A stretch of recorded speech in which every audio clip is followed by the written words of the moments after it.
तुम्ही पाहत आहात नागरिक वार्ता न्यूज चॅनल, नागरिकांच्या समस्यांना भिडणारा बुलंद एल्गार। मी सांगतो त्या पद्धतीने तांत्रिक पद्धतीने काम केलं तर नक्कीच जिल्ह्यातली प्रत्येक गाय 20-25 लिटर दुधाची झाली तर एक गाय, एक निंबाचा झाड आणि एक परिवार कोणीही भुका मरू शकत नाही।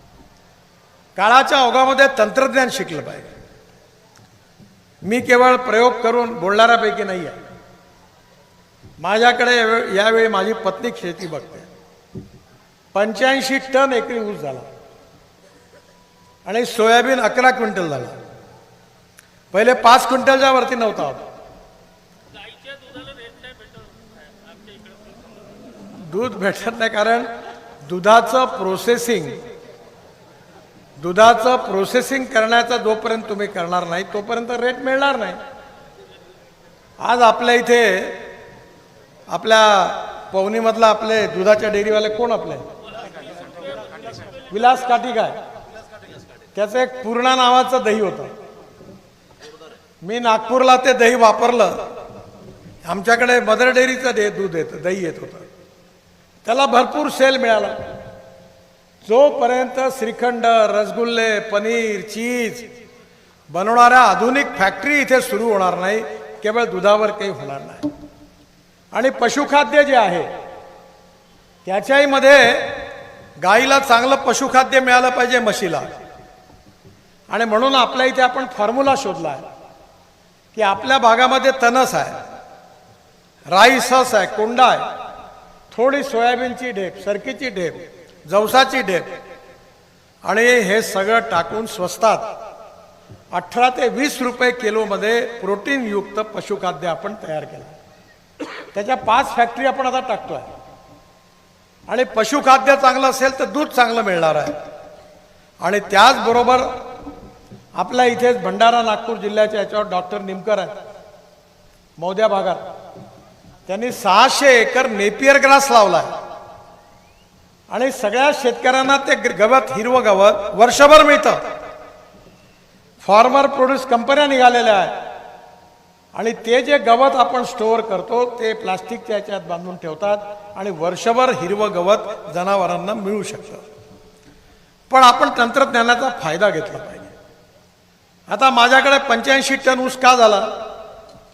कारण नॅनो युरिया आला, नॅनो मिश्र खत आलं। यावेळी आम्ही 3000 एकर ऊस उत्पादक क्षेत्रामध्ये ड्रोनचा वापर केला। एका एकरामध्ये 4 पोते युरिया लागायचा, 4 पोते मिश्र खत लागायचं। आणि यावेळी ड्रोन मधून नॅनो युरिया टाकला, माझ्याकडे टाकला तर 2 बॉटलमध्ये म्हणजे 2 पोत्यात काम झालं। आपण जेव्हा पोत्यातला युरिया किंवा खत फेकतो तेव्हा 75% खत वाया जातं आणि 25% फक्त झाडाला जातं। पण जेव्हा ड्रोनमधून आपण स्प्रे करतो तेव्हा त्यातून 75% प्लांटला जातं आणि 25% फक्त वेस्ट होतं। म्हणजे एकरी आपण 2 आणि 2 4 पोते म्हणजे 7-8 हजार रुपयाची बचत झाली। एक्सपेंडिचर कॉस्ट कमी केली पाहिजे आणि उत्पादन वाढवलं पाहिजे। आणि त्यामुळे येणाऱ्या काळामध्ये तंत्रज्ञानाचा उपयोग करण्याकरता फार्मर प्रोड्यूस कंपन्या आपण स्थापन केल्या पाहिजे। मी स्वतः वर्धा जिल्ह्यामध्ये एक प्रकल्प चालवतो, फार्मर प्रोड्यूस कंपनी आहे। 20 कंटेनर भाजीपाला कापून बारीक करून वर्षभर ताजा राहतो, अमेरिका आणि कॅनडाला पाठवतो। मी केवळ हे सगळं काम काही पैसा कमवण्याकरता करत नाही। मला रोड, ब्रिजेस, टनेल, कन्स्ट्रक्शनचं एक्सपर्टाईज आहे। पण मी केवळ शेतकऱ्यांमध्ये काम करतो, नुकसानीत काम करतो। 3 साखर कारखाने वर्षाला 30 कोटी रुपये नुकसान होतं, पण मी चालवतो। इतर याच्यामध्ये पैसे होते 2500 कोटी रुपये आता आमचा टर्नओव्हर आहे, 2500 कोटी। पण शेतकऱ्याच्या प्रगती आणि विकासाकरता आपण काम करायचं आहे, हे उद्दिष्ट समोर ठेवलं आहे। आणि म्हणून माझी आपल्याला विनंती आहे की शरद जोशी आपल्या शेतकरी संघटनेचे नेते होते, काय त्यांनी त्यावेळी एक गोष्ट समजावून सांगितली, बाकी हे राजकारणात चालत राहणाऱ्या पार्ट्या येणार जाणारे दुपट्टे, आज हे घातले उद्या ते घातले, हे परमनंट चालू राहणार आहे। पण एक गोष्ट लक्षात ठेवा की येणाऱ्या काळामध्ये शेतमालाचे भाव ठरवणं सरकारच्या हातात नाही। जी MSP आहे मिनिमम प्राइस त्याच्यापेक्षा मार्केट प्राइस कमी आहे आणि म्हणून 1.5 लाख कोटी रुपये खर्च करून आपण धानापासून अनेक पिकं विकत घेतो आणि शेतकऱ्याला संरक्षण देतो. त्यामुळे क्रॉप पॅटर्न बदलवला पाहिजे. आज जगामध्ये साखरेचा भाव ब्राझील निश्चित करतं, मक्याचा भाव अमेरिका निश्चित करतं, सोयाबीनचा भाव अर्जेंटिना निश्चित करतं, पाम ऑइलचा भाव मलेशिया निश्चित करतं आणि आता जग सगळं एकत्र आलेलं आहे. एका मोबाईल फोनवर अर्जेंटिनात फोन करून विचारतात की सोयाबीन तेल का भाव काय आहे, तर हिंदुस्थानमधलं मार्केट पडून जातं. मी याकरता तुम्हाला हे सांगतो की राजकारण आहेच, पण प्रत्येक गोष्टीची नीट जाणीव जर शेतकऱ्यांना झाली तर प्रगतीचा आणि विकासाचा मार्ग दिसणार आहे. मधल्या काळामध्ये मी नागपूरला, सुधीर भाऊ मत्स्य व्यवसायाचे मंत्री आहेत, आम्ही त्या ठिकाणी जे मी तुम्हाला सांगतो आपल्या इथे झिंगे तयार होतात गोड्या पाण्यात आणि मूर्तिजापूर, दर्यापूर, अकोट, बुलढाणा या भागामध्ये खांडपाण पट्टा आहे, तिथे खारं पाणी आहे.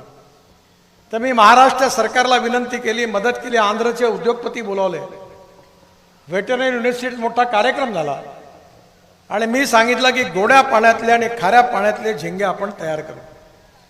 आपल्याकडे 700-800 रुपये भाव मिळतो, सिंगापूरमध्ये 8,000 रुपये भाव मिळतो, दुबईमध्ये 6,000 रुपये भाव मिळतो. आपण आता मुंबईचा समुद्र सिंधीपर्यंत म्हणजे नागपूरपर्यंत आणला. आता इथून जगात एक्सपोर्ट इम्पोर्ट करता येईल. आणि मी उधारी गोष्टी मारणारा खोकनाळ मारणारा लीडर नाही आहे, त्यामुळे प्रत्येक गोष्ट करतो.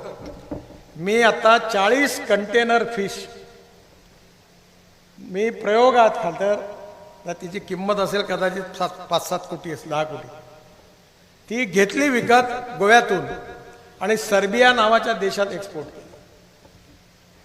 माझं काम नाही आहे, मला याच्यात काही इंटरेस्ट. मी याकरता केली की विदर्भातल्या शेतकऱ्याचे शेततळे, नदीमधलं असलेलं पाणी आणि त्याचबरोबर तलाव खोल करून त्याच्यावर गोड्या पाण्यातले झिंगे तयार करू, तिकडे खाऱ्या पाण्यातले करू.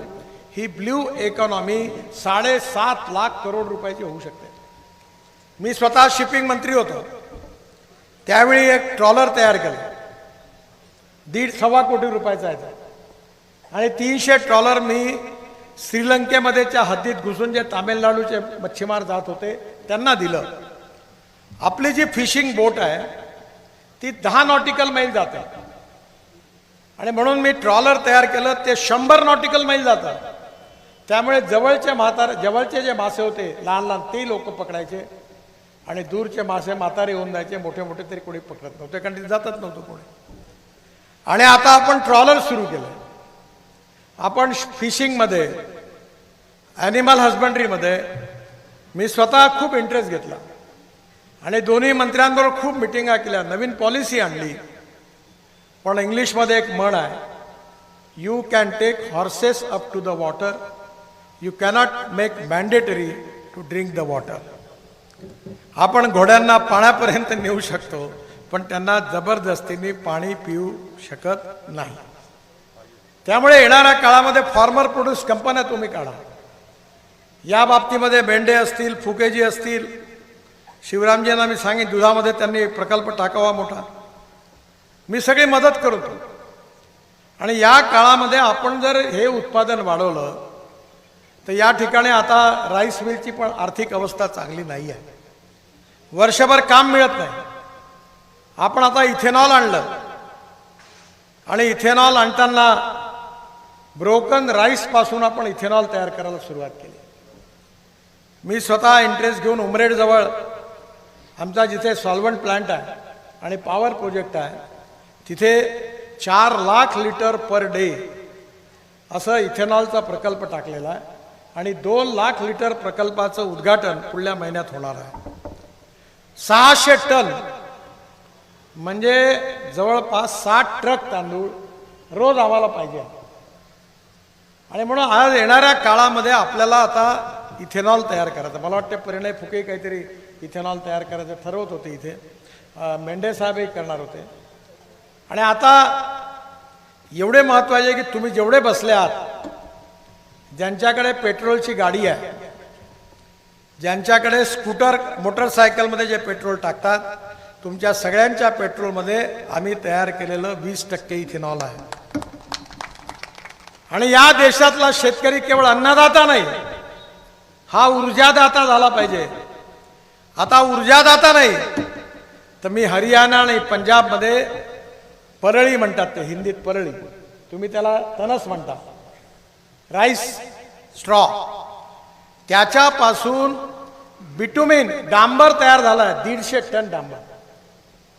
पानिपतला प्रोजेक्ट आहे की आपल्या तणसापासून 1 lakh litre ethanol, 180 tonne bitumen आणि 76,000 tonne 76,000 tonne bio aviation fuel, इंधन, हवाई इंधन. आणि मी तुम्हाला सांगतो तो दिवस दूर नाही आहे की नागपूरला इंटरनॅशनल एअरपोर्ट होईल, या विदर्भातला शेतकरी हवाई इंधन तयार करेल आणि दुनियेतले विमानं नागपुरात हवाई इंधन भरायला येतील, कारण 2 रुपये स्वस्त आपण ते करू. आता मी बोललो तर तुम्हाला लागेल काय सांगून झाले साहेब, अरे आहे कोई मायका लाल का आजपर्यंत मी जे बोललो ते झालं नाही अशी एक गोष्ट सांगा. मी तर म्हणतो रेकॉर्ड करून घ्या माझा भाषण, मी खोटं नाही बोलत. माझ्यामध्ये हिंमत आहे. 1 लाख लोकांमध्ये एखादं गोष्ट ज्याने अडचण होती तरी मी बोलतो, हे होत नाही, हे काम करत नाही, चिंता नाही करत. लोकांना आपल्या विदर्भाच्या भाषेत मी चिवत्या बनवण्याचं काम करत नाही. आणि म्हणून मी खरं सांगतो तुम्हाला, मी 90% समाजकारण करतो, 10% राजकारण करतो. आणि जातीपातीचं राजकारण मुळीच करत नाही.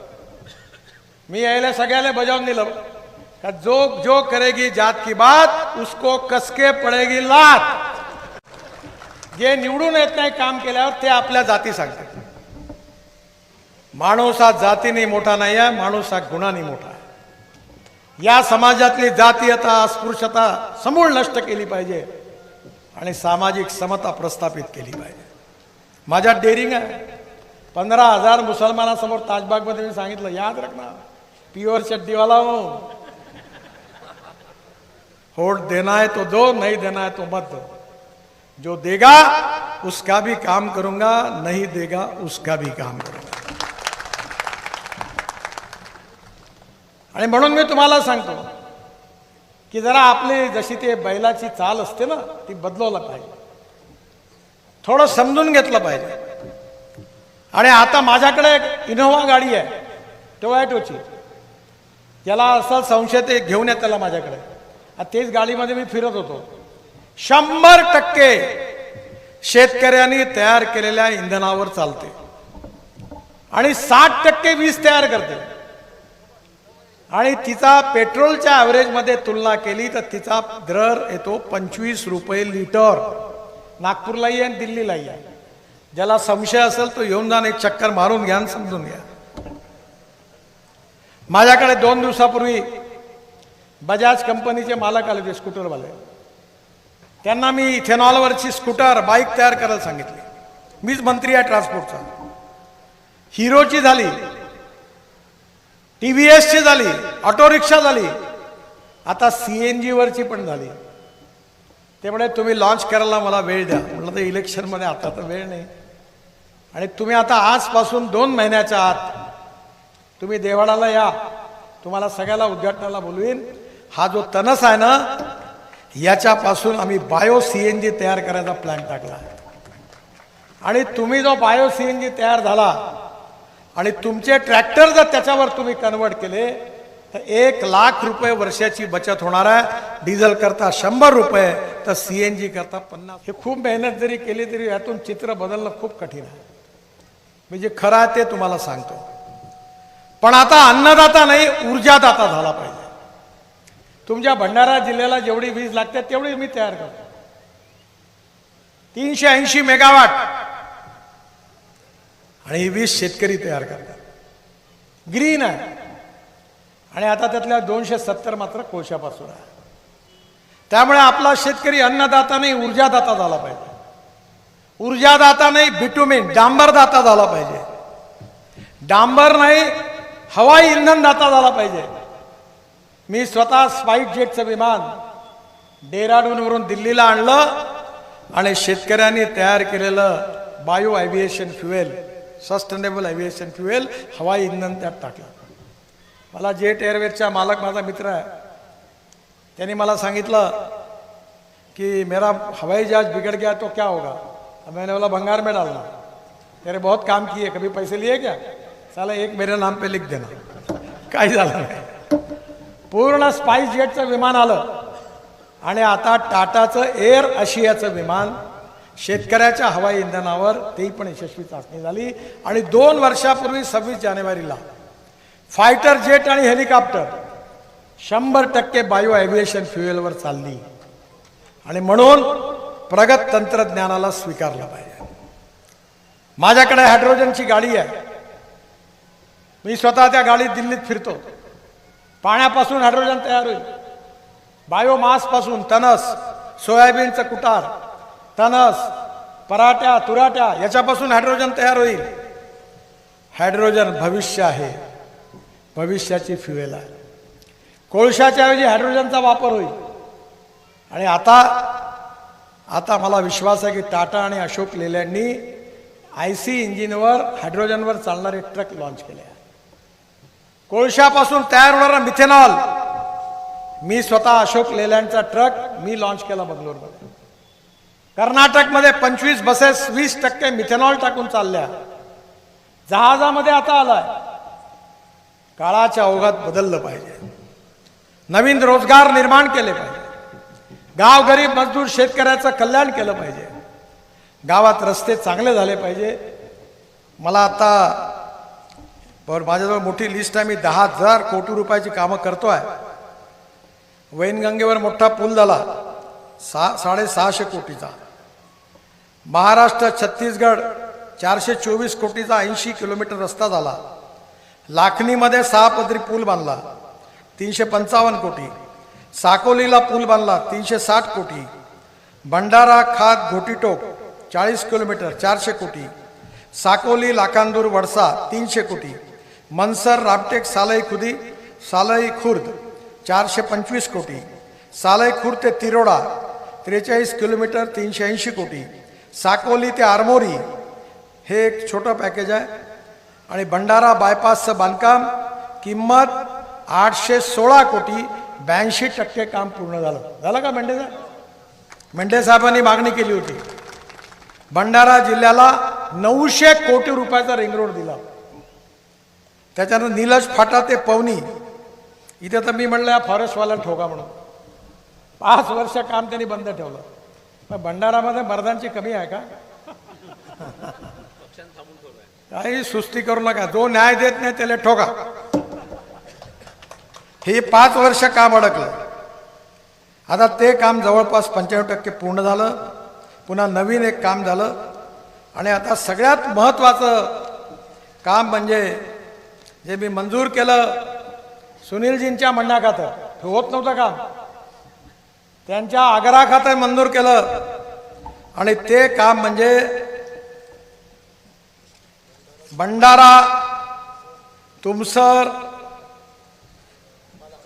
बालाघाट, भंडारा मोहाडी तुमसर बपेरा आणि बालाघाट 110 किलोमीटरचा रस्ता मी मंजूर केलेला आहे.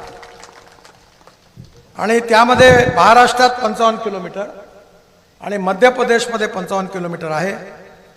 याच्यात मी खासदार सुनील मेंढेंचं अभिनंदन करीन की त्यांच्या पाठपुराव्यामुळे रस्ता झाला. DPR सुरू आहे. 3 महिन्याच्या आत लँड ॲक्विजिशन सुरू होईल आणि 6 महिन्याच्या आत या कामाला सुरुवात होईल असा विश्वास मी तुम्हाला सगळ्यांना देतो. आणि या रस्त्यामध्ये करत असताना आता जे मी जलसंवर्धनाचं काम सांगितलं ते आपले आमदार तुमसरचे आपण मेंढे साहेब सगळे मिळून नदी नाल्याचं खोलीकरण गव्हर्नमेंटचा GR आहे, देवेंद्रजी असताना काढला आहे. मी सगळे तलाव फुकट बांधून देतो, सगळे नदी नाले खोली करून देतो आणि 10,000 विहिरी चार्ज करून त्यांना पाण्याची व्यवस्था करून देतो. हे वचन मी आपल्या सगळ्यांना देतो. मला आनंद आहे की भंडारा तर महत्त्वाचा आहेच, पण तुम्ही कधी आंबोऱ्याला गेले होते का इतक्यात? कोण कोण गेले होते? जगातलं सुंदर असं काम झालेलं आहे. स्टेट ऑफ आर्ट ब्रिज आपण तिथे बांधला, केबल स्टेट ब्रिज. 5 नद्यांचा संगम आहे, कनान, वैनगंगा, आम, मुर्जा व कोलार. मला आता ताईंनी सांगितलं की आमच्या नाग नदीचं पाणी, घाण पाणी येते आणि तुमच्याकडे पोचते. मी लक्षात घालणार आहे, मला माहिती आहे, त्या कामाच्या मागे लागलो आहे. आणि हे पाणी आंबोऱ्याला शुद्ध होईल, जलशुद्धीकरणात तिथे काम होईल. आंबोरा ऐतिहासिक स्थळ आहे. मराठीचा पहिला ग्रंथ विवेक सिंधू शके हा ग्रंथ आद्य कवी मुकुंदराज यांनी तिथे लिहिलेला आहे. एवढंच नाही तर या इथे मी 176 कोटी रुपयाचा पूल बांधला, 30 मीटर उंचीवर. 2 कॅप्सूल लिफ्ट आहे आणि त्यांनी वरती गेलं की खाली काच आहे आणि काचेतून पाणी दिसते आणि ते तुम्ही कॉफी पिऊ शकाल. पण ते जे झालं आहे ते अजून डॉक्युमेंटरीज आहे. असली फिल्म सुरू होणं और बाकी आहे. त्या ठिकाणी आपण 2 कॅप्सूल लिफ्ट 15-15 लोकांच्या लावल्यावरती रेस्टॉरंट आहे आणि वरती व्ह्युअर गॅलरी आहे. आणि आता जे पाणी बॅकवॉटर भंडारामध्ये येतं तिथे मी नागपूर जिल्ह्याच्या DPDCतून 2 हॉवरक्राफ्ट विकत घ्यायला मंजुरी दिली आहे. हॉवरक्राफ्ट म्हणजे पाण्याच्या वरती 1 फुटावरून तासाला 60 ते 80 किलोमीटरनी चालणार. आणि भंडारा ते आंबोरा या हॉवरक्राफ्टची सर्व्हिस सुरू करणार आहे. या ठिकाणी हजारो टुरिस्ट येतील. आणि परवा महिंद्र रिसॉर्टचे चेअरमन आले होते, त्यांना मी आंबोऱ्यामध्ये रिसॉर्ट टाकायला सांगितलं. तिथे 2 पहाडाला जोडणारं, त्याच्यावर त्या तारेवर आपल्याला जाता येईल असे ॲडव्हेंचर स्पोर्ट्स, वॉटर स्पोर्ट्स आपण तिथे करणार आहे. आणि त्याचबरोबर मंदिराचे काम करणार आहे. देवेंद्रजींनी त्या ठिकाणी लाईट अँड साऊंड शो आहे. तुम्ही नागपूरचा फुटाळ्याचा लाईट अँड साऊंड शो कोणी बघितला आहे का? त्याच्याच सारखा सुंदर शो आहे. तामिळ तेलुगू चित्रपटातली अभिनेत्री आहे रेवती म्हणून, तिला मी काम दिलं होतं. नागपूरच्या शोमध्ये अमिताभ बच्चनची इंग्लिश कॉमेंट्री, गुलजार साहेबांची हिंदीत, नाना पाटेकरची मराठीत आणि 5 ऑस्कर विनर होते. त्या टीमकडनं पुन्हा मी काम केलं आहे. जवळपास पूर्ण होत आलेला आहे. इलेक्शन संपलं का सुनील मेंढेला निवडून द्या, तुम्हाला सगळ्या आमदारांना घेऊन पुढच्या 3 महिन्यात त्याचं आपण उद्घाटन करू. आणि आता पाण्यामध्ये आपण वॉटर स्पोर्ट करणार आहोत. भंडारामधलं आपल्या इथे असणारा नागझिरा, तिकडे उमरेडमध्ये असणारं जंगल आणि त्याचबरोबर आपल्याकडे ताडोबा, कारा, आपल्याकडे जगातून टुरिस्ट येत आहेत. आणि टुरिझममध्ये मला विश्वास आहे की 49% खर्च रोजगार निर्माण करण्याकरता होतो. भंडारा जिल्ह्यामध्ये उद्योग आले पाहिजे, खनिज संपत्तीच्या आधारावर उद्योग स्थापन झाले पाहिजे, या जिल्ह्यामध्ये उत्तम रस्ते झाले पाहिजे, सिंचन आज आहे त्याच्यापेक्षा दुप्पट झालं पाहिजे, धानाला, मक्याला, ऊसाला चांगलं उत्पादन मिळालं पाहिजे आणि भंडारा जिल्हा हा सुखी समृद्ध संपन्न झाला पाहिजे. मी जेव्हा मंत्री होतो, आमदार होतो, तेव्हा मी असेंब्लीमध्ये विरोधी पक्षाचा नेता होतो. तर भंडारा जिल्हा कशासाठी प्रसिद्ध होता? सगळ्यात जास्त बोगस शाळा महाराष्ट्रात कुठे होत्या? तर भंडारा जिल्ह्यात होत्या. आणि मी काढलं ते प्रकरण बाहेर. इंदिरा गांधी जिंदाबाद, राजीव गांधी जिंदाबाद, मेरा भारत महान और मुझे कम से कम 2 देशी दारू का दुकान. नाहीतर प्राथमिक शाळा, DED कॉलेज, BEd कॉलेज आणि शिक्षकाचा अर्धा पगार तुम्ही, अर्धा पगार आम्ही आणि काँग्रेसची रोजगार हमी आणि खुश. आणि पुन्हा आले का नाटक कंपनी, बाबासाहेब आंबेडकर, महात्मा फुले, शाहू महाराजांच्या महाराष्ट्रामध्ये. अरे का समजून घ्या सत्य काय आहे. आपल्याला नेता आपला भविष्य बदलवणारा पाहिजे. आपल्याला नेता शेतकऱ्यांना कर्जमुक्त करणारा पाहिजे. आपल्याला नेता आपल्या तरुण मुलाच्या हाताला काम देणारा पाहिजे. आपल्याला नेता भंडारा जिल्ह्याला देशाच्या नकाशावर पुढे नेणारा पाहिजे. तो कोण तेली आहे का माळी आहे का कुणबी आहे का बौद्ध आहे हे महत्वाचं नाही, निवडणुकीपुरतच राहते. आणि कोणी जातवाल्याने आपल्या जातवाल्यांना मोठं नाही केलं, कोणी नाही केलं. आणि जेव्हा निवडून येते, म्हणजे इथे बसलेले लोक असे नाही आहे बरं, हे सगळे चांगले आहेत. आणि निवडून आले का माझ्या बायकोला तिकीट द्या, माझ्या पोराला द्या, माझ्या भाटव्याला द्या, साळ्याला द्या, आणि कोणीच नाही मिळालं तर माझ्या चमच्याला तिकीट द्या. झालं. कार्यकर्त्याचा विचार नाही करत. माझा पोरगा राजकारणात नाही, माझी बायको नाही, माझी मुलगी नाही, आयुष्यात तिकीट मागणार नाही. मी माझ्या पोराला सांगितलं की माझी संपत्ती तुमची, पण माझी राजकीय विरासत याच्यावर फक्त भारतीय जनता पार्टीच्या कार्यकर्त्याचा अधिकार. मी त्या कार्यकर्त्याला देईल, तुम्हाला नाही देणार. आणि तुम्हाला राजकारणात नेत्याचा मुलगा असणं गुन्हा नाही आहे. तुम्ही काम करा. मी पोस्टर चिपकवले, कार्ड वाटले, लाऊडस्पीकरवर अनाउन्समेंट केली. तुम्ही काम सुरू करा. माझा पोरगा म्हणून स्टेजवर जाऊन नका बसू.